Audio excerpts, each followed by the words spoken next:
Então, amados, na semana passada a gente deu uma percorrida no Salmo 51, né?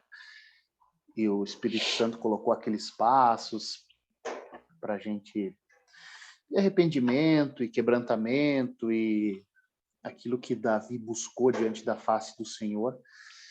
E aí a gente ficou de dar porque no final dele, Davi ele vem o tempo todo assim se quebrantando, com o coração incendiado diante de Deus, bastante contrito, né, amargurado assim com aquilo tudo que ele tinha feito. E as duas últimas estrofes do Salmo, principalmente a última, ele parece que ele fica quase desconexo daquilo que ele está falando, porque ele fala assim, né, no Salmo 51, a partir do versículo 18: pois tu não queres sacrifício, e um holocausto não te agrada. Sacrifício a Deus é espírito contrito. Coração contrito e esmagado, a Deus tu não desprezas. Daí ele fala: faze o bem a Sião por teu favor. Reconstrói as muralhas de Jerusalém. Então te agradarás dos sacrifícios de justiça, holocaustos e ofertas totais, e em teu altar se oferecerão novilhos. Então a primeira coisa que a gente nota assim em relação a essa, principalmente a última estrofe, ele fala o seguinte: reconstrói as muralhas de Jerusalém. Mas como reconstruir as muralhas de Jerusalém se elas nem tinham sido destruídas ainda? Porque elas, na verdade, elas são destruídas no exílio e depois, no ano 70 depois de Cristo, né, que é o microapocalipse.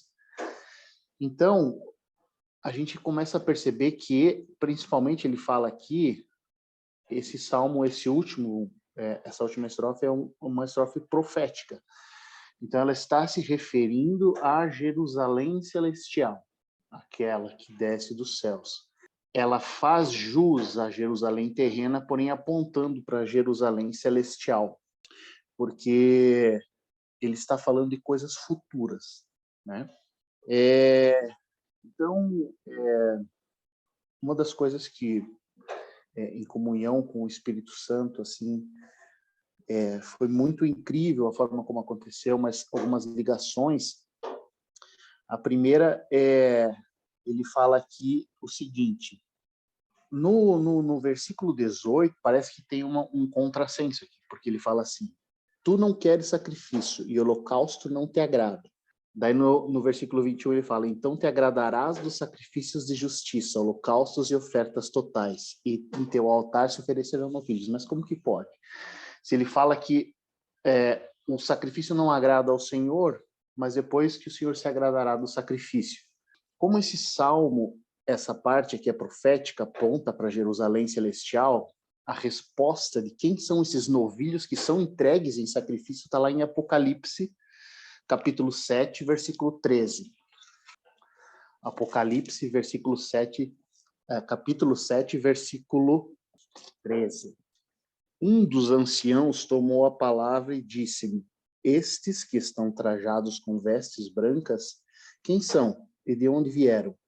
Eu lhes respondi: meu senhor, és tu quem o sabe.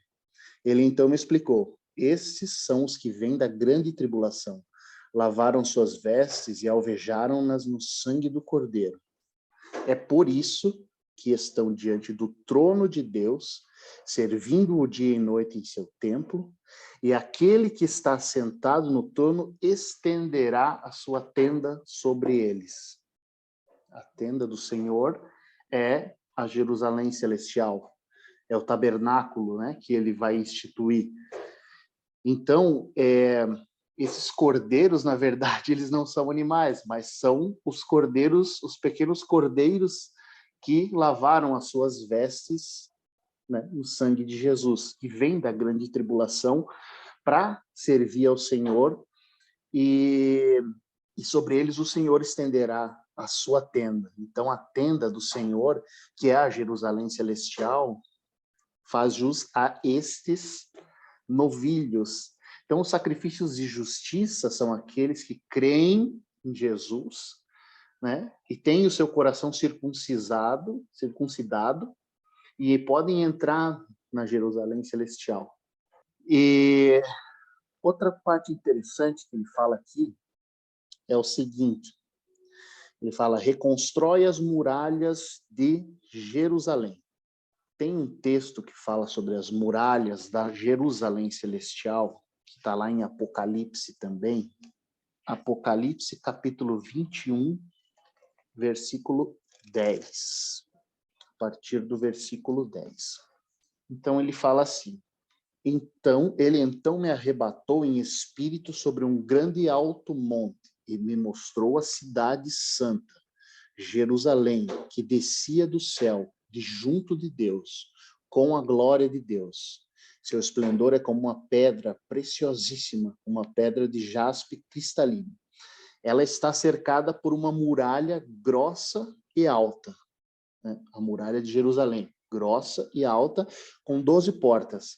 Sobre as portas há 12 anjos e nomes inscritos, os nomes das 12 tribos de Israel, 3 portas para o lado oriente, 3 portas para o norte, 3 portas para o sul e 3 portas para o ocidente. A muralha tem 12 alicerces, sobre os quais estão os nomes dos 12 apóstolos do Cordeiro. Aquele que falava comigo tinha como medida uma cana de ouro para medir a cidade, seus portões e muralha. Aí aqui eu vou ler na Bíblia de Jerusalém, tá? E eu acho que a Almeida também traz a metragem no original, porque a nova versão internacional acho que traz em quilômetros. Mas o original diz assim, a cidade é quadrada, seu comprimento é igual à largura.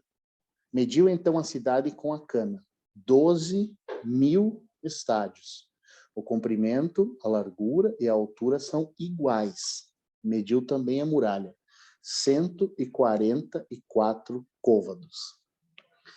Então, o que 144 nos lembra? 144 côvados mais os 12.000 estádios. 144.000, que é a totalidade dos santos salvos. Então, o que ele está querendo dizer? Que as muralhas, ou os limites da cidade, é composto exatamente pela quantidade dos santos que serão salvos no Apocalipse. Por isso que ele fala das muralhas e reconstrói as muralhas na Jerusalém Celestial, apontando profeticamente para os santos que vão ser salvos, né? Então, isso é muito incrível, assim, porque a gente pode fazer esse link dos 144.000.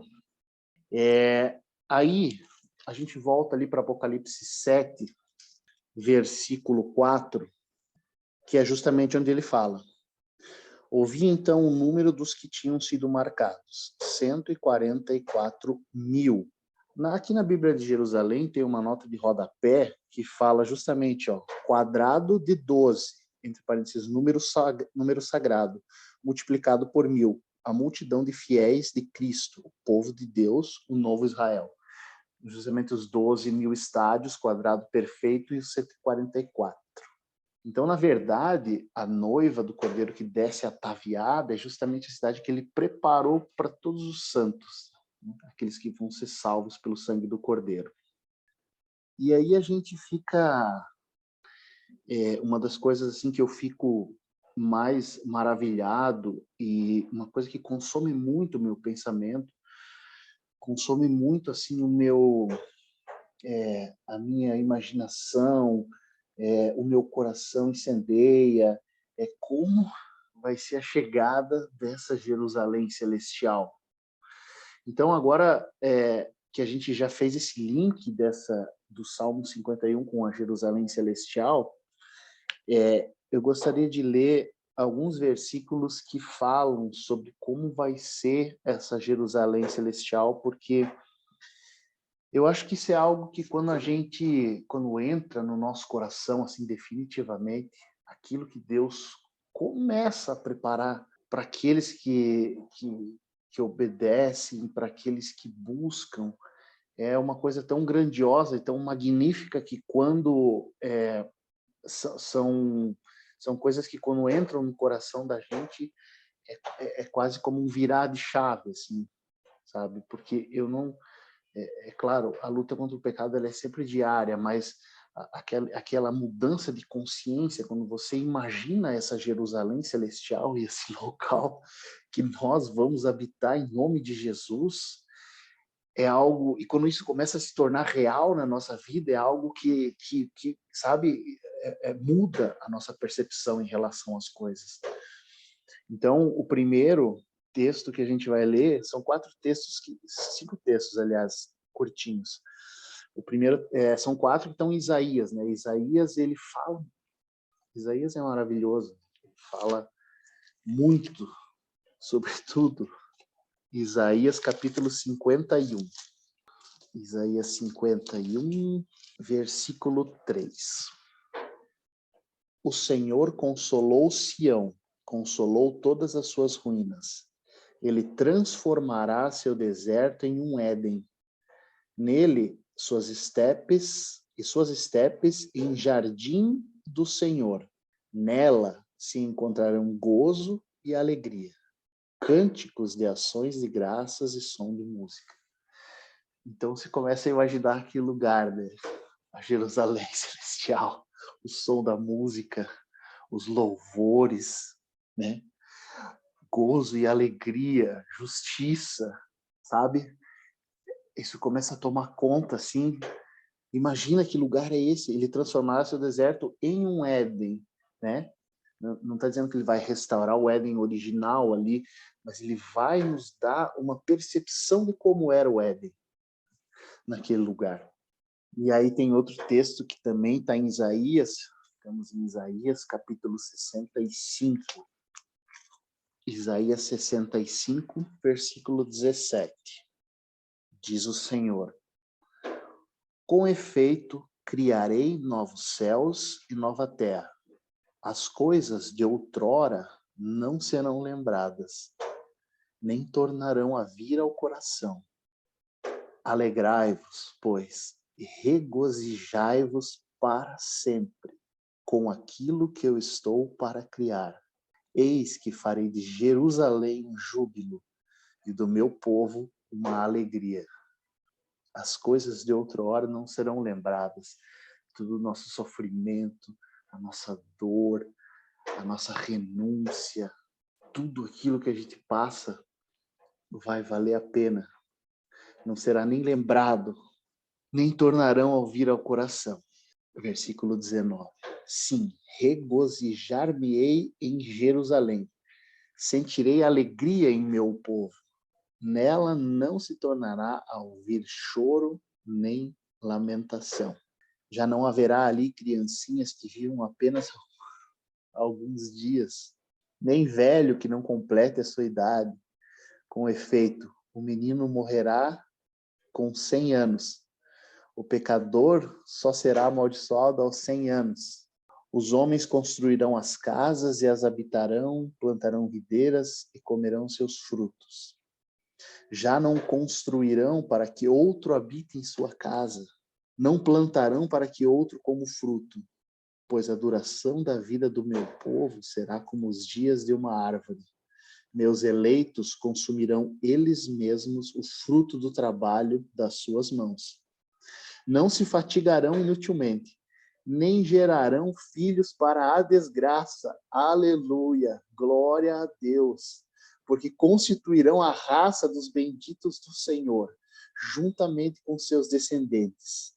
Acontecerá então que antes de me invocarem, eu já lhes terei respondido. Enquanto estiverem falando, eu já os terei atendido. O lobo e o cordeiro passarão juntos, e o leão comerá feno como o boi. Quanto à serpente, o pó será o seu alimento. Não se fará mal nem violência em todo o meu monte santo, diz o Senhor. Isso é forte demais. Esse é o local para onde a gente está indo. Eu acho que quando a gente tiver em dúvida em alguma coisa, será que vale a pena? Essa caminhada está dura, a cruz está pesada. Isaías capítulo 65. Porque, amados, imagina a gente habitando nesse lugar, não vai mais ter, não tem doença, não tem morte, não tem criança prematura morrendo, não tem assalto, não tem Não tem, você pode, a gente vai morar em casa, se deixa a janela aberta, se não tem medo de roubo, de assalto. O tempo todo nós vamos aprendendo com o Senhor que vai governando com cetro de ferro, e nós vamos aprendendo com Ele a como governar de verdade, o que é a justiça de verdade, num lugar esplêndido, num lugar onde não se tem medo de morte. Essa é a Jerusalém celestial que desce dos céus. Agora a gente volta um pouquinho, capítulo 61 de Isaías, capítulo 61, versículo 10. Transbordo de alegria no Senhor. Minha alma se regozija no meu Deus, porque me vestiu com vestes de salvação, cobriu-me com o manto da justiça, como o noivo que se adorna com o diadema, como a noiva que se enfeita com joias. Com efeito, como a terra faz brotar a vegetação e o jardim faz germinar as sementes, assim o Senhor Deus faz germinar justiça e louvor na presença de todas as nações. Porque as nações, elas vão continuar existindo, mesmo depois da volta do Senhor. Então, é ali que nós vamos estar, para ajudar as nações a compreender a justiça. E o Senhor governará. E nós vamos estar lá. Em nome de Jesus, eu profetizo que nós estaremos lá, em nome de Jesus, no meio dessa Jerusalém maravilhosa. Avançamos capítulo 62, versículos 4 e 5. Aqui ele fala sobre a Nova Jerusalém, que ela não vai mais ser conhecida como uma terra de guerra, né? Uma terra difícil de se viver. Então, capítulo 62, versículo 4. Já não te chamarão abandonada, nem chamarão a tua terra desolação. Antes serás chamada, meu prazer está nela, e tua terra desposada. Com efeito, o Senhor terá prazer em ti, e se desposará com a tua terra. Como o jovem desposa uma virgem, assim te desposará o teu edificador, como a alegria do noivo pela sua noiva. Tal será a alegria que teu Deus sentirá em ti. Aleluia. Glória a Deus. Glória a Deus. Glória a Deus. Glória a Deus. Aleluia. Aleluia. Aleluia. É aí. Olha só. Tal será a alegria que o teu Deus sentirá em ti. Imagina, amados. A gente sabe que Ele ama a gente sente o amor dele. Aqui a gente vai estar assim numa esfera tão tão maravilhosa com o Senhor Deus, que palavras faltam. Imagina, é muito forte isso aqui, sabe? Cada vez que eu leio, o meu coração começa a se incendiar muito, porque a gente muitas vezes crê de boca, né? A gente não crê de verdade que a gente vai habitar nesse lugar. O Senhor está falando que esse é o lugar que a gente vai habitar. É por isso que a gente renuncia ao mundo. Nova York pode ser bom, pode ser Paris, Rio de Janeiro, Roma, tem 1000 cidades maravilhosas, né? Mas nós somos da Jerusalém Celestial. A Jerusalém Celestial, é lá que nós vamos botar os nossos pés. É lá. As pessoas gostam de postar muitas coisas, que viajam o mundo, e nada de ilícito nisso. Se Deus provê possibilidade, amém. Mas tudo isso é como Paulo dizia, é um saco de excremento, com o perdão da palavra, perto de tudo que a Jerusalém Celestial vai ser. Então, amados, sabe, eu acho que isso é uma coisa que tem que ficar cravejado no nosso coração, essa vontade assim de estar lá, estar com o Senhor. Imagina, amados, a gente comungando com milhares, milhões de cristãos que foram se convertendo em toda a época, e você vai conhecendo as histórias, e as histórias vão se entrelaçando, e sabe, aquele ambiente maravilhoso de festejo do Senhor, sabe?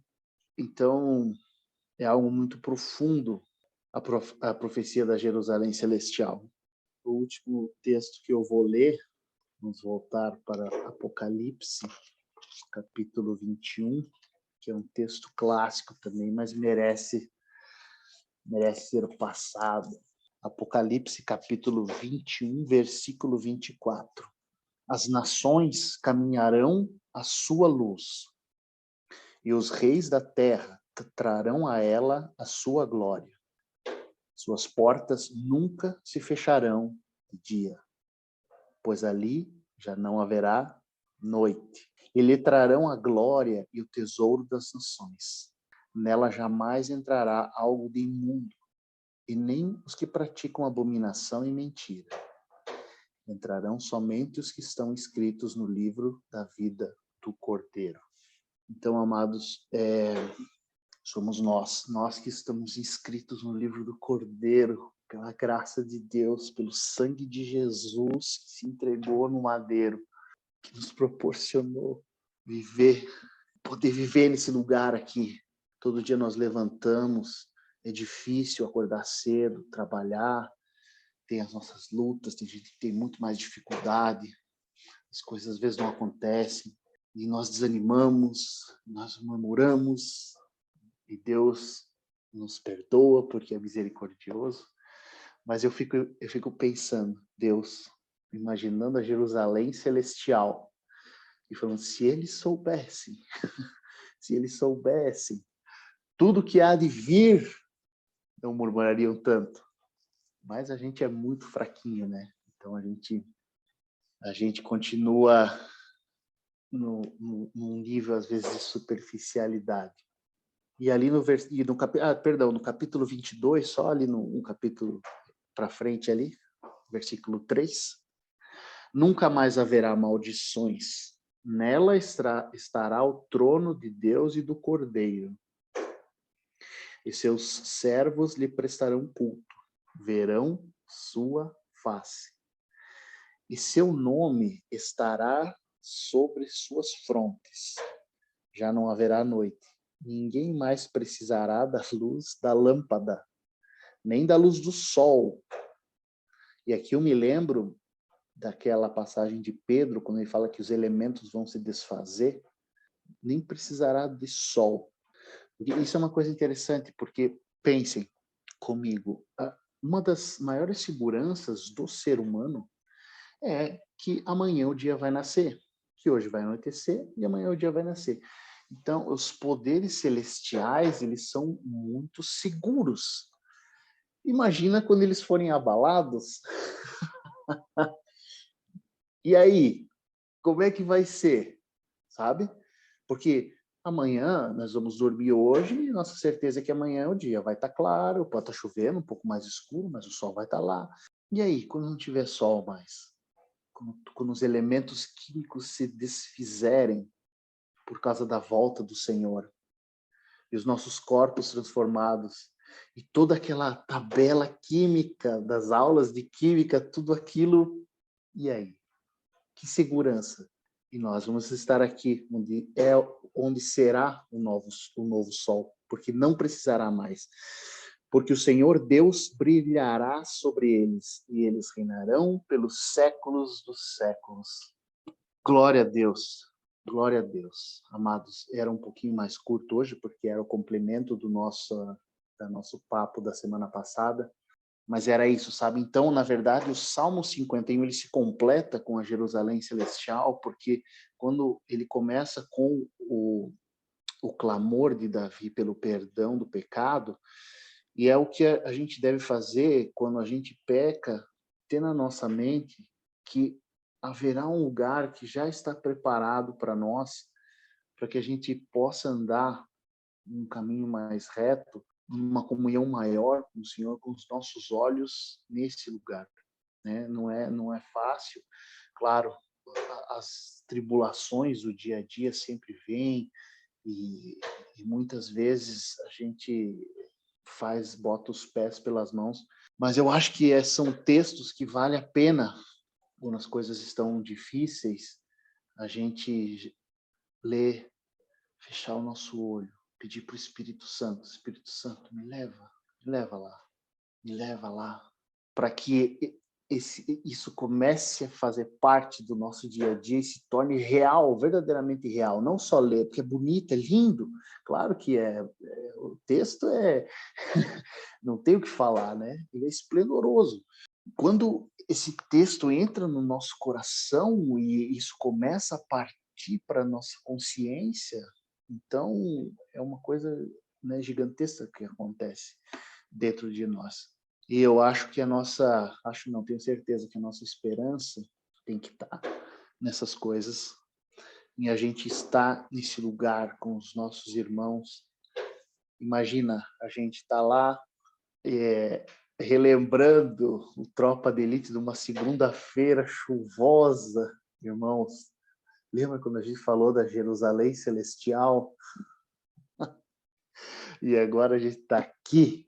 Então, coisas que aquecem o coração da gente, sabe? Coisas que aquecem assim, muito o meu coração. E eu me alegro muito assim, desses textos. Eu me alegro mesmo, assim, de verdade, sabe? Já chorei muito em cima dessas passagens, porque a gente, em verdade, a gente não tem noção de tudo aquilo que o Senhor Deus tem preparado para nós.